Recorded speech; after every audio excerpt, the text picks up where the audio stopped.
This is our 1 in 3 Autoethnography with your hosts, Steven and Levi.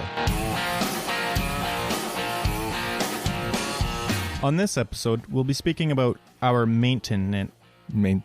Shut up. On this episode, we'll be speaking about the maintenance of our mental health. Yeah, what he said. On this podcast, we talk about our lived experiences with mental illness. So before we get started, you gotta know that we are not medical professionals, and you should see your doctor if you're concerned about your mental well-being.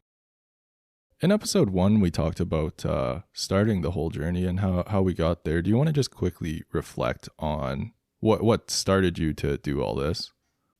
Yeah, so I was at rock bottom. I was an alcoholic almost again. I had done terrible in my previous year's school. I was just looking for some help, Yeah, so again, it was motivation from rock bottom. And specifically, I want to talk about now. Like, where's your level of motivation in terms of maintaining your mental health, in terms of getting better? Pretty low, to be honest, most days. Me too. We talk about this journey and how taking the first step was the most difficult, and often it is.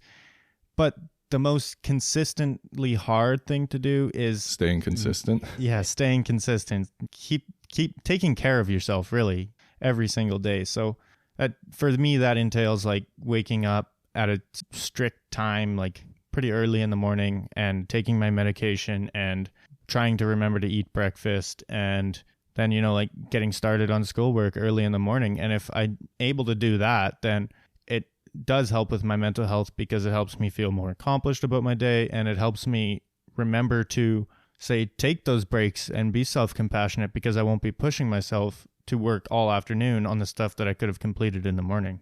Right. And I have to agree with you when you say starting is one of the hardest parts, but in my opinion, the hardest part is maintaining this whole, not new identity per se, but maintaining all your new habits, everything that's good for your mental health or mental illness, So you talk about a sense of accomplishment, and I want to ask, after you started getting better, how did you feel about that?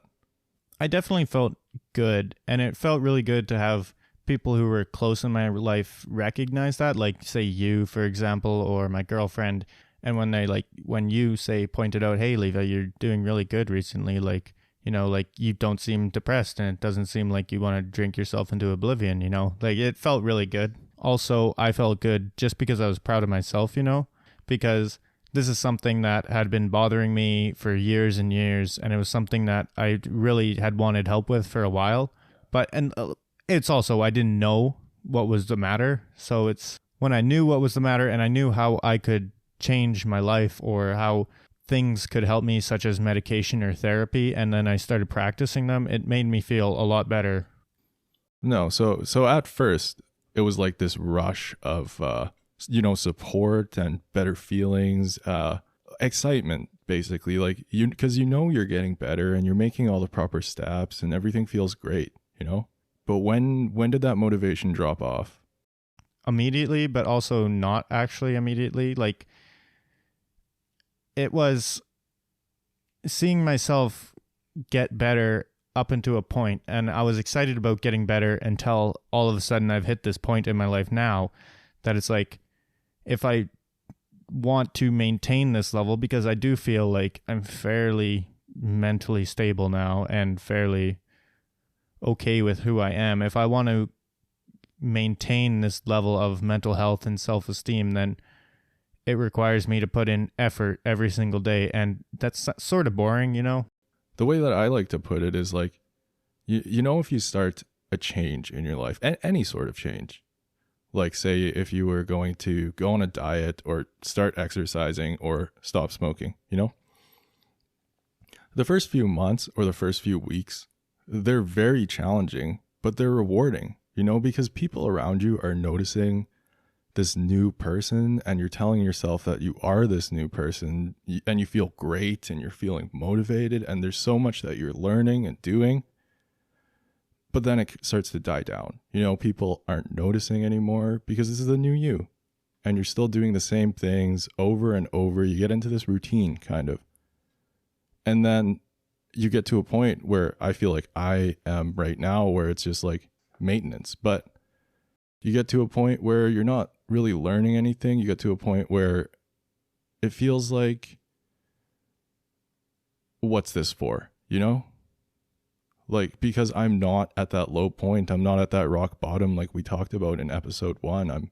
I'm doing good, but I'm not motivated because there's not so much external influence or internal influence. Like, it's not as good. It doesn't feel as exciting. So this is why I think it's the hardest part is maintaining. A good analogy to this, I think, would be, say you're on a boat and it's filled with water and you bail it out, say halfway, and you're like, wow, I've done really good here. And then you bail it out a little more and it's like, say, a quarter of the way full.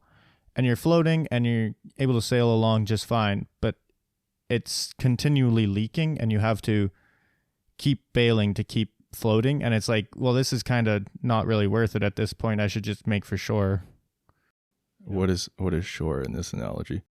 The shore in this analogy is not pertinent. Oh, okay. Sorry. Yeah, no, I like the way you put it. It's like there's this constant leak, right? And that leak is like the relapse.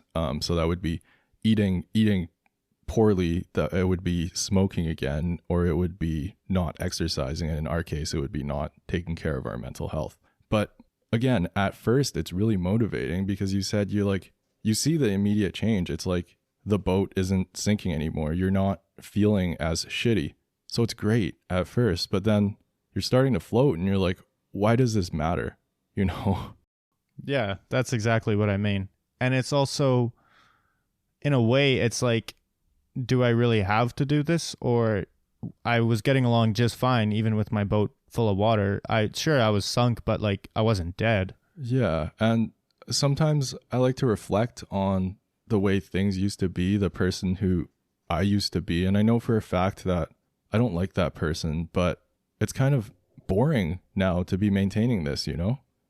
Yeah, definitely. And it's not that our lives are boring. It's that we used to do some pretty crazy stuff, and just the sheer amount of excitement and new things that we've seen is kind of outshining what we currently see, just because we can't put ourselves in, say, the dangerous position of going to a party and getting drunk. Yeah. And what I'm talking about with boredom is like, it feels like you're not moving anymore.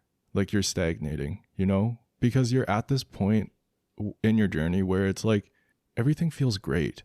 And for some reason you don't feel great, you know, because you're not improving. You're not getting praise from people, but you're doing okay. Everything's fine. Every other aspect of your life is fine, but you're not satisfied, you know? It is almost like a perception change. Like when I first started this, I perceived myself as very negatively and as someone who needed to change. And now I'm perceiving myself as an okay person that doesn't have to change and should stay the same way. But without that desire to change, I don't want to maintain. Yeah, exactly. It's like you don't see progress, but do you still think that there are things that you need to change? Oh yeah, I think there's some things that I would like to change or some things that I still need to work on, but in general, I think that I like the person who I am, and I would not mind being the person who I am for the rest of my life, you know? So once again, it's like that conflict between you want change, but at the same time, you're tired of always trying to get better.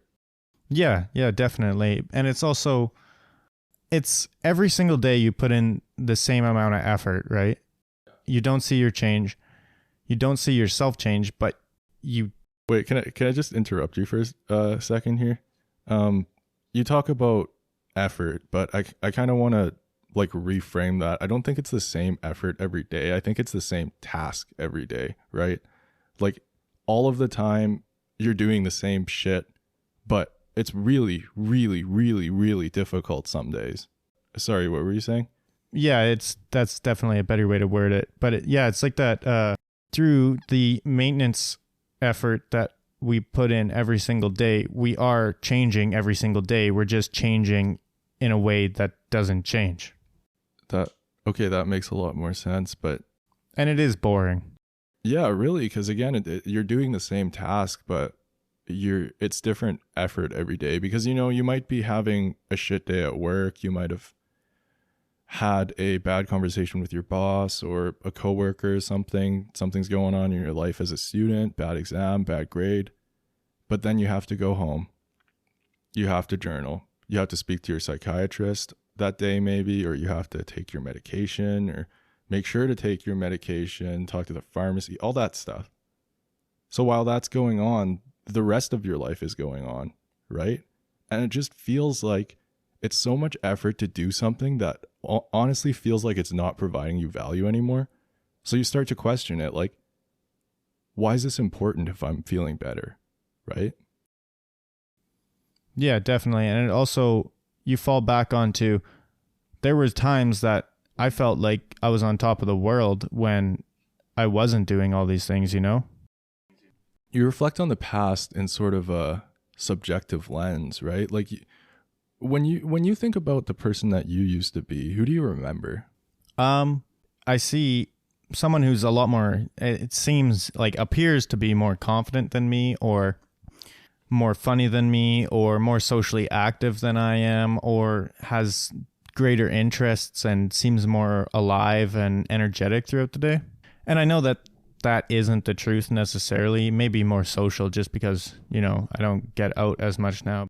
But I also see objectively, like, I wasn't that good a lot of times.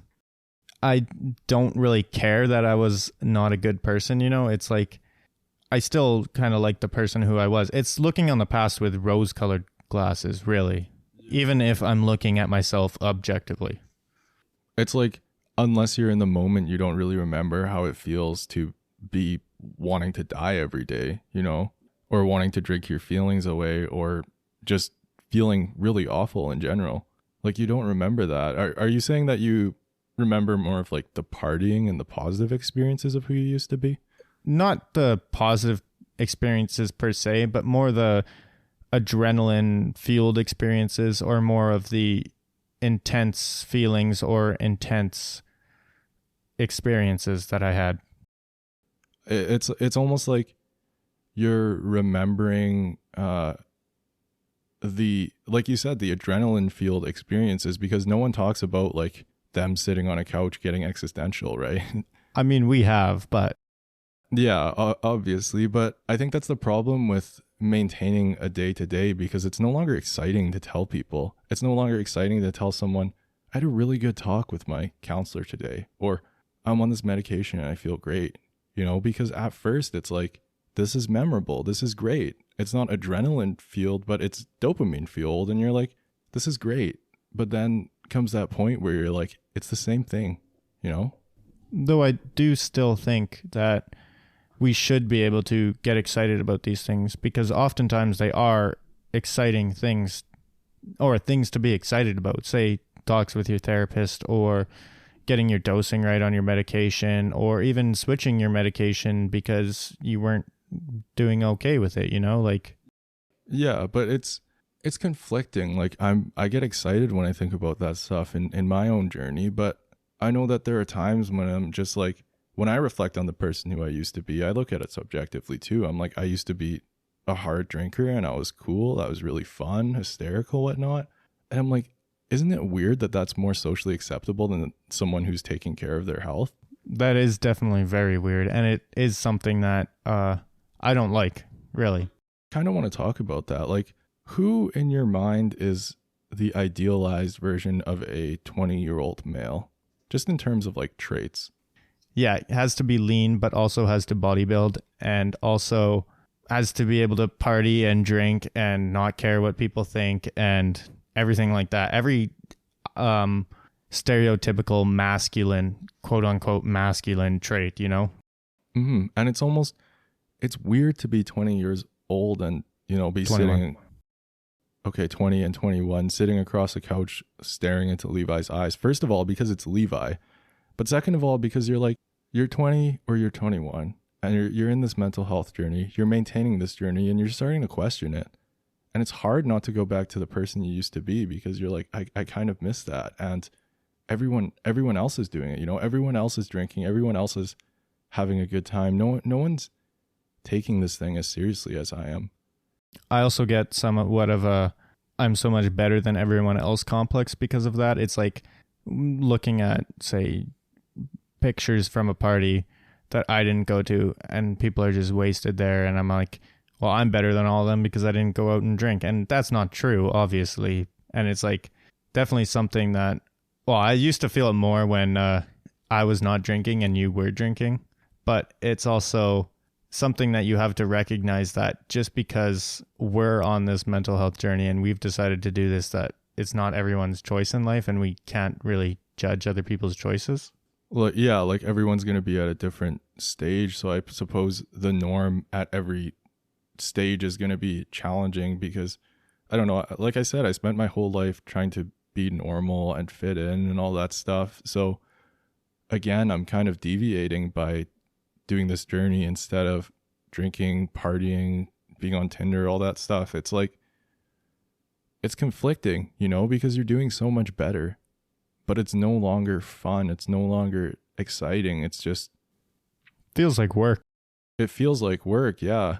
And again, you reflect on like party Levi and party Steven, and you're like, why don't I do that anymore? It was like when we went over to our friends there, and it was the first time I ever met you, Levi. You did a headbang in the middle of your party and got beer in my eye.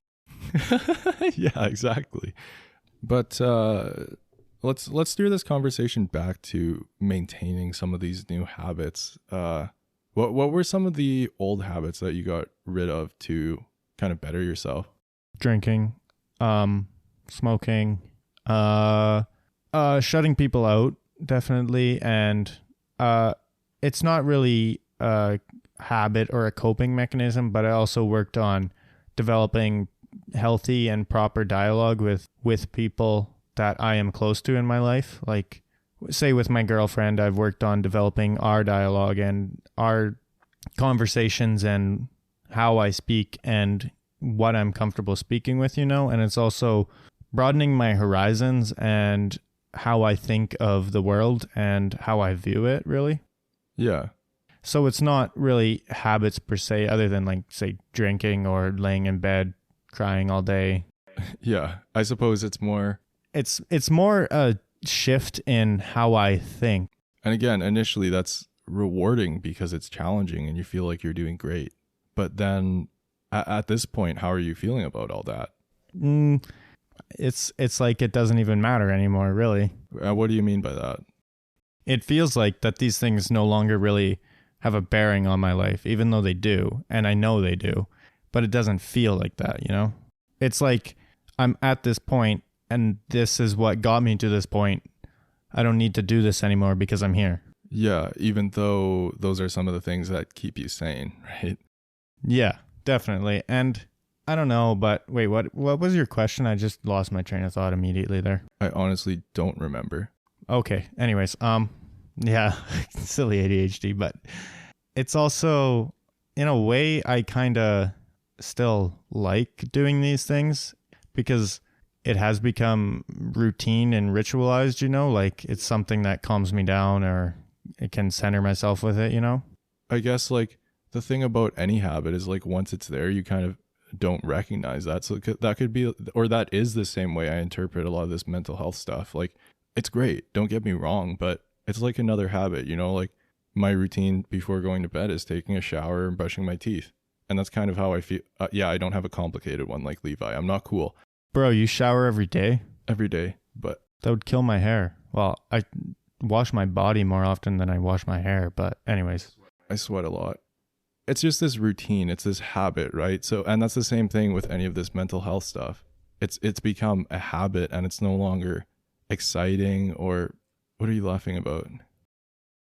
I was thinking about habits and habits that I had, and then I was like, oh, I always used to like pull on the one side of my goatee, and now that I don't have a goatee, it's just weird. That's fair. Because I still like reach up to play with my goatee, and then it's like, oh, I just have stubble here, never mind. It is sort of like that. It's like, even now, say now, like almost 2 years after I've broken some of my most mentally destructive habits. It's like I still reach to go for those habits, but they aren't there anymore because I've replaced them with new ones, you know? Yeah, it's kind of like how a smoker will chew a piece of gum. Yeah, or like, yeah, that's pretty good. But in terms of your mental health journey, how often do you feel like you relapse? Often. And what does that look like for you? It mostly looks like a lot of me being quiet, really, in a way. It's more a mental relapse for me, or a negative mental relapse would be returning to the same thought patterns and ideas and say, what's the word? I forget. I have no idea what. Well, for lack of a better word, it's the same therapeutic actions that I did, you know? So it's a mental health relapse would be me starting negative self-talk again and wanting to say drink or smoke again, or me falling into I'm just going to lay in bed and do nothing again type feeling, or like even I'm just going to hand this in, like who cares, it's good enough, like it's trash but I don't care anymore, you know? You know, it's challenging. I have the same experience. I would say like I don't relapse that often, but like I want to pick up these old habits again, not because like I want to, but you know, kind of just because they're there. And I'm like, you know, this new stuff I'm doing, it's cool, but I kind of want to be drinking again. I kind of want to not care about school. I kind of want to not care about my mental health for a little bit. I kind of want to not practice self-compassion or be on meds or talk to my counselor or all that stuff. And it's conflicting, you know, because you know you're doing better, but you find it, or I find it hard to not kind of want what I used to have, if that makes sense. It's the rose-colored glasses again. Yeah, in a way, but also in my experience, I feel like I kind of don't belong in the mental illness community. I some days I feel like I don't belong on this podcast or on a lot of things, because I'm like, I'm doing a lot better and I kind of just forget how I used to be. I feel like a normal person. I do good things and I feel good about myself. And it's like, I kind of forget why I do all the things I do every day, you know? Yeah, it's like someone forgetting how much pain they went through, say, or a mother forgetting the pain of childbirth, you know? But not to say that childbirth and mental health are comparable, but it's that same idea. You forget the pain that you went through. Yeah, or in my experience, it's like forgetting kind of what the whole purpose of this is, because it's like I'm not getting better. I'm at a point where I do great. Like, what if I had a drink? You know, what if I started smoking again? What if I went to this party? Or what if I just didn't do this anymore? You know, and like, do you have thoughts like that where it's not destructive, but at the same time it's just kind of like, I don't know how to put it. Wishful, whimsical, looking for a change, I suppose. Never feeling satisfied with where you are. It's a wish to give up, really.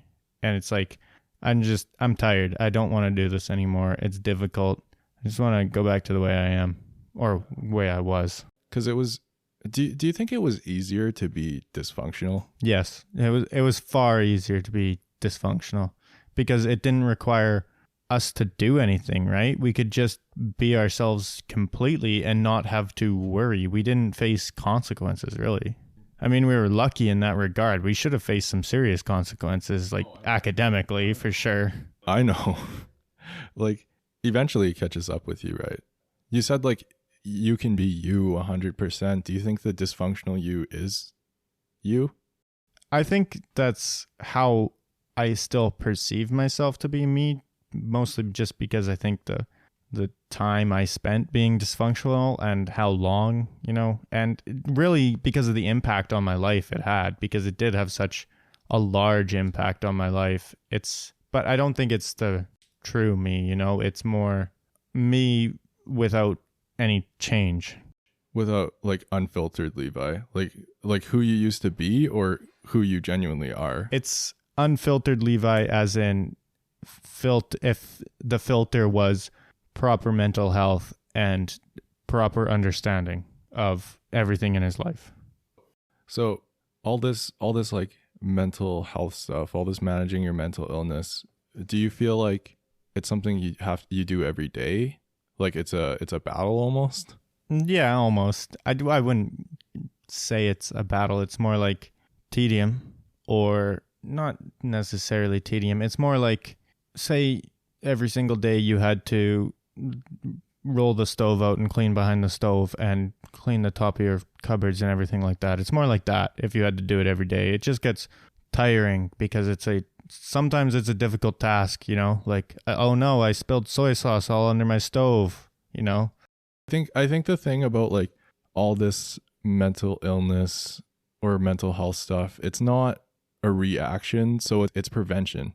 Yeah, definitely. It's like this maintenance work that we speak about. It's not exactly maintenance. It's more in case something goes wrong, all of these things are prepared that I can fall back on. It's bomb-proofing your bomb-proof shelter.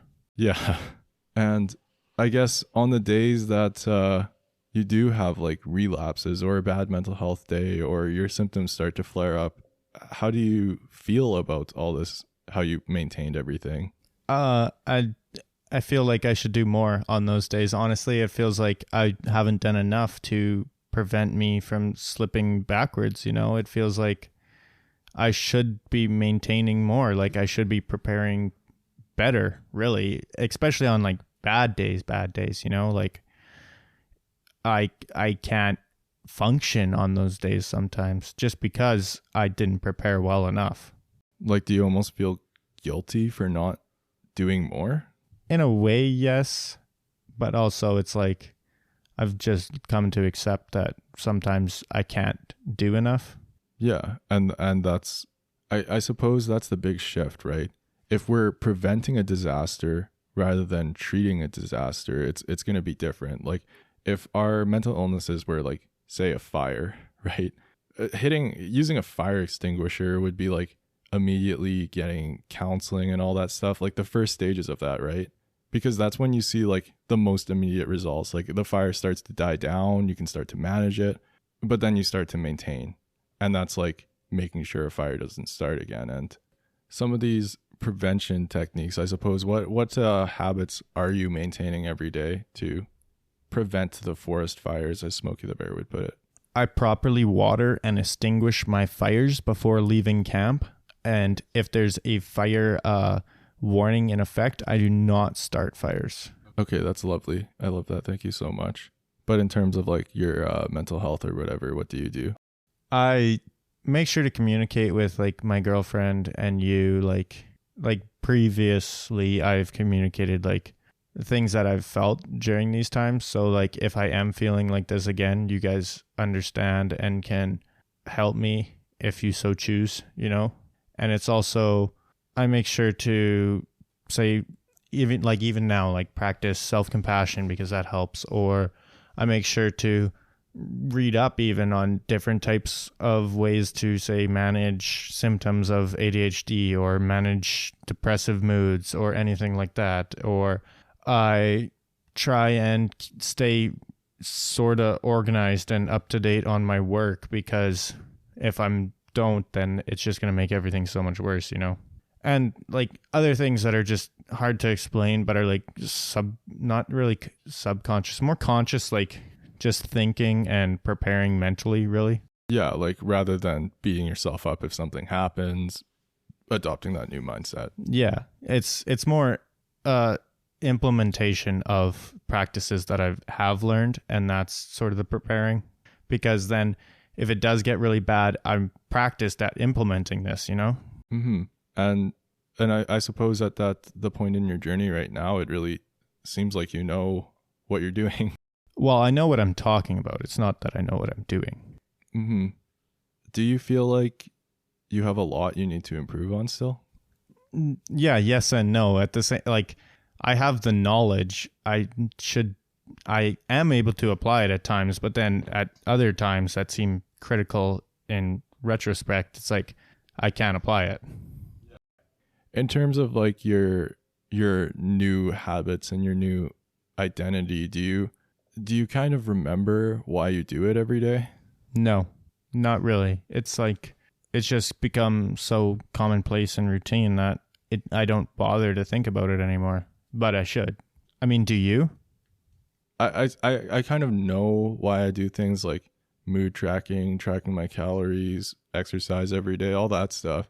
But again, at the same time, it's tiring. Like, this is going to sound terrible, but some days I wish I just didn't care about my mental health or my mental illness. Like, some days I wish I could just go back to the way I was, because quite frankly, maintenance is really difficult, right? And I suppose it's like, it's kind of hard to be proud of something that you've been doing so long. So if you are also in a stage in your mental health journey where you feel like it's just difficult to maintain things, it's okay. Like, relapsing is okay, and it's okay to be thinking about why you're doing this, and it's a struggle every day. Or even if you don't, even if you're just considering it, it's a step in the right direction. But yeah, proud of you, I suppose. So yeah, if you guys like this episode, make sure to follow us on Instagram at our1in3podcast and to subscribe to us on whatever you're listening to.